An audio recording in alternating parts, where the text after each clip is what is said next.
sir.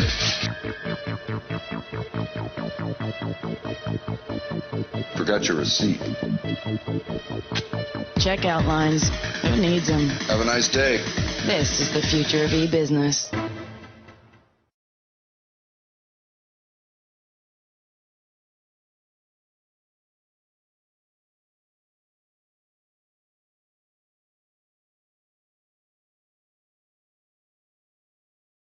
Tonight to tell you about a chemical called BPA is often found in plastics, and the FDA has questioned its effects on children.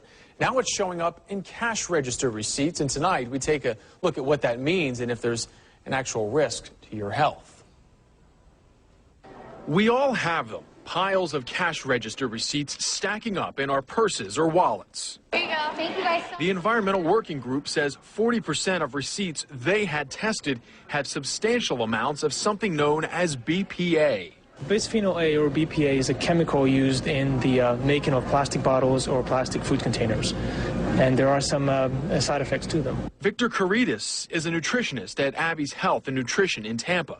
And as a dad, has concerns about the chemical and says he avoids products that contain it. Studies have shown that there can be potential side effects in brain function and also in prostate. But Dr. Robert Wee, a chemist at Cleveland State University, says while BPA continues to be used as a plastic hardener in bottles and cans, he says the evidence doesn't really show a substantial risk.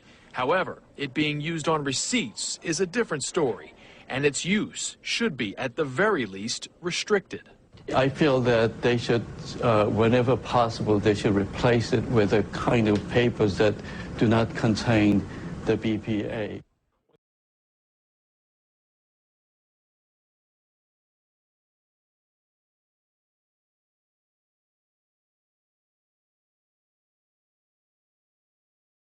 The ultimate goal that these people have in mind is the goal to create a one-world government run by the banking industry, run by the bankers, and they're doing it in sections. The European currency, the euro, and the European Constitution is one part of it.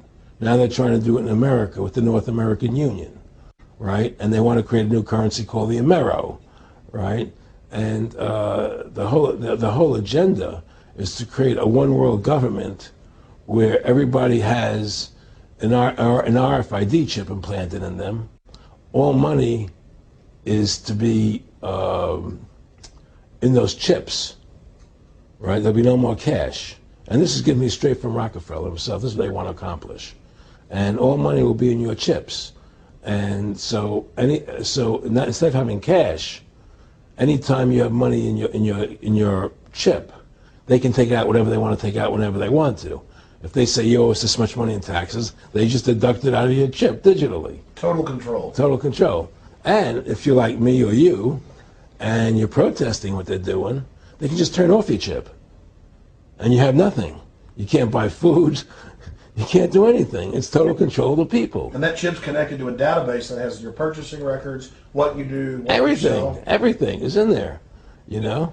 And so they want a one-world government controlled by them, everybody being chipped, all your money in those chips, and they control the chips, and they control people, and you become a slave, you become a serf to these people.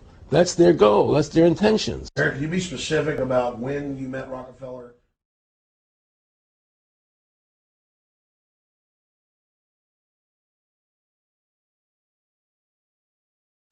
You never want a serious crisis to go to waste. And what I mean by that, it's an opportunity to do things that you think you could not do. Our enemies are innovative and resourceful, and so are we. They never stop thinking about new ways to harm our country and our people, and neither do we. We must never stop thinking about how best to defend our country. We must always be forward-thinking.